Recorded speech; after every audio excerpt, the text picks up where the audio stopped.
how much harder is it? How much more, efficient do you have to be when you get to that level where, okay, now every little inch counts? Everything matters. Yeah. You get away with a lot more in the beginning of your career because you're experiencing newbie gains, neurological motor patterning happens much quicker, you're adding muscle as you're going. As you advance in powerlifting, it becomes so much more about the exercise selection and the programming, and especially fatigue management, which we were talking about when we were working out today.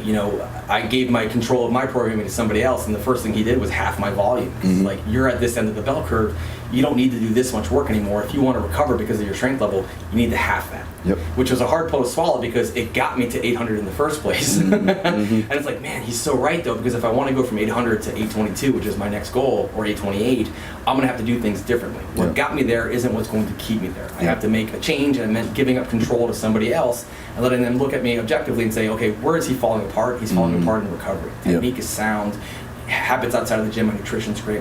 We get 8 hours of sleep every night. I'm not the best sleeper, but we have time for 8 hours of sleep every night. For sure. I have daily habits as far as mobility and movement and stability that I do every single morning, which I know you want to talk about.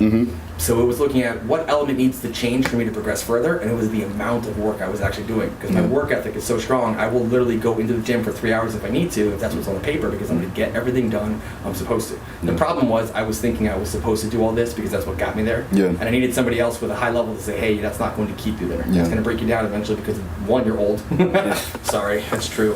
At 41 in my sport, I'm a dinosaur. It's like, but two, you already have a lot of compensation patterns from some of the injuries you have, so let's mitigate that with making sure you have better recovery, which is sound.